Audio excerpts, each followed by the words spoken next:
So type A people, for example, they walk fast. If you start going for a walk with these people, after 2 blocks you think you're in a foot race. These are people who talk fast. And by the way, if you're a slow talker, they'll finish sentences for you. They eat quickly. These are people who inhale their food. We had a doctor at our hospital, used to go through the cafeteria line, load up his tray with food, and by the time he got to the cash register, his tray was empty. His idea of a relaxing meal was when there was a long line at the cash register. You know, oh, good, I can relax today. You know, one day we invited him to come and sit down. It was a whole new experience for this guy. These are people who drive quickly, and they time everything very tightly. You know, if it takes 20 minutes to get somewhere, and they have to have an appointment or a meeting or something, they plan to leave 20 minutes ahead. But if they're ready 25 minutes ahead, they'll find something to do for 5 minutes. They don't want to leave early because they might get there early and then waste 5 minutes. So they'll return a phone call, they'll riffle through their email or something like that, and then they look down at their watch, and now they're running a few minutes late. Now it's 1/4 to the hour, and so they ramp up into what I call type A travel mode. This is where they get on the left lane of the highway, they speed, they honk, they weed lanes, they tailgate, anything to make up time. And they get, as I say, they get very impatient as well. And there's a wonderful Herman cartoon that shows a guy getting into a taxi, but he's getting into the driver's door. And the driver's looking up at him, and he says to him, "I got to be at the airport in 3 minutes. I'm driving." It's a very type A thing to do.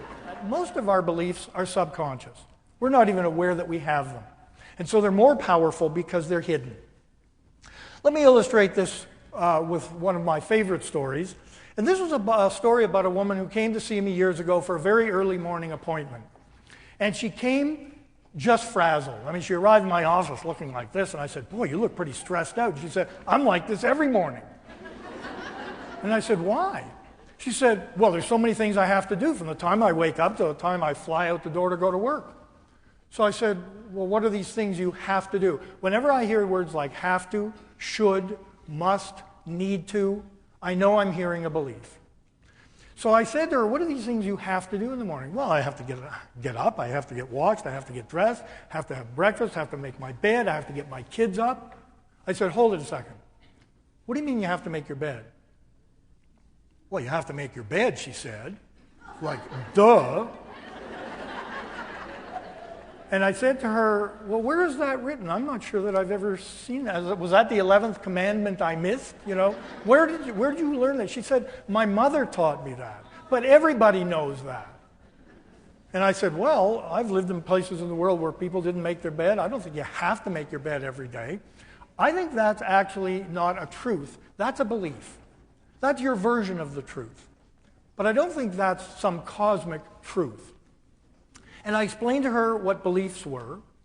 And I said to her, "If you want to test this, why don't we do an experiment? Why don't you not make your bed for a week and just see what happens?"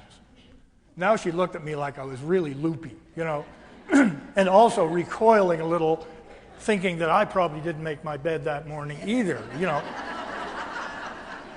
Now this is a woman who was 54 years old and had been making her bed every day from the age of 12.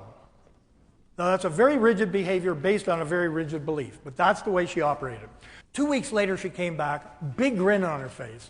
She thanked me for the permission, and she said, "I haven't made my bed since my last visit." Now, ordinarily, you would not applaud that, but I was pretty impressed. And she said, "And nothing bad happened." And I said, "Wow, what a surprise." And she said it was kind of liberating to not have that pressure. And I said, "Well, I'm glad you had that experience."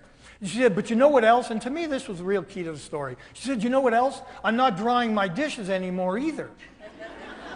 So I looked at her and I said, "Who gave you permission to do that?" I said, "That wasn't part of the deal. So what are you doing?" And she said, "Well, you know, I put them in the rack, they dry overnight, I put them away the next day." By the way, research shows that your dishes are cleaner if they dry in the air than when you actually use a dish towel. Beliefs run our lives in very interesting ways, and we're often not even aware of them. So, what are some of the unmade beds in your life? What are some of the things you feel you have to do no matter what? For some people, it's, I've got to put on my makeup before I go out in the morning. Or for men, I have to shave. I used to think I had to shave before I went to work. Then occasionally I didn't have time to shave or whatever, and I found out it wasn't the end of the world. Actually, one time, I actually shaved half my face. I got to here, and I thought, you know what? I'm just going to stop and see if anybody notices. So when I talk about health habits, people's eyes tend to glaze over. Oh, here we go. The doctor's on his horse again. We're going to start learning about jogging and broccoli and all that kind of stuff. Well, here's the message. When I talk about health habits, I'm talking about good nutrition, adequate sleep, regular exercise, and avoiding the vices. You may be surprised to see caffeine there, but caffeine is a strong stimulant, and it actually stimulates a stress reaction in your body. I call coffee stress in a cup. By the way, when I talk about this stuff, I know this isn't jazzy. I know this isn't sexy stuff. There's an old couplet that says, blackstrap molasses and whole wheat bread make you live so long, you wish you were dead. A healthy lifestyle is not that sexy, but it sure pays off. I'd like to point out 3 things about this list. Number 1, these are things over which you have total control. Number 2, these changes in these areas are relatively simple to make. And number 3, they confer fairly quick benefits. Within days or weeks, you start feeling better when you start taking better care of yourself. And one of the best parts of my job is that I get to give my patients permission to do things for themselves until they can give themselves permission. And I want to tell you a story about a guy I saw years ago who was working 6 days a week. Now, he had just bought a company. It was his own company. He was the boss. But he chose to work 6 hours a week, or 6 days a week. 6 hours a week. Not a bad schedule, right? Anyway, he worked 6 days a week, and the 7th day he spent with his family, which was Sunday. But one day, he was looking out the window in my office, a beautiful sunny day in June, and he said, I really miss playing golf. And I said, why aren't you playing golf? Well, I only have 1 day off a week. I feel I should be with my family. And as soon as I hear the word should, I know I'm hearing a belief. But I said to him, I respect your values. But there are about 16 waking hours on a Sunday. It takes 4 or 5 hours to play golf. I think you can do both. So he sort of looked at me blankly. I said, I'll tell you what. Why don't you play golf this Sunday and just see how it goes? Well, he was reluctant to do that, so I said, I'll give you permission to play golf this Sunday. Okay? Because I know this is hard for you. He was still sitting there looking at me blankly. So finally, I grabbed a prescription pad and I wrote 1 game of golf this Sunday. And I handed it to him like a piece of homework. And the first thing he said was, can you give me another prescription for a trip to the Bahamas? I happened to have another prescription, which I gave him. But I said, I'll take the heat for this, but this is a piece of homework.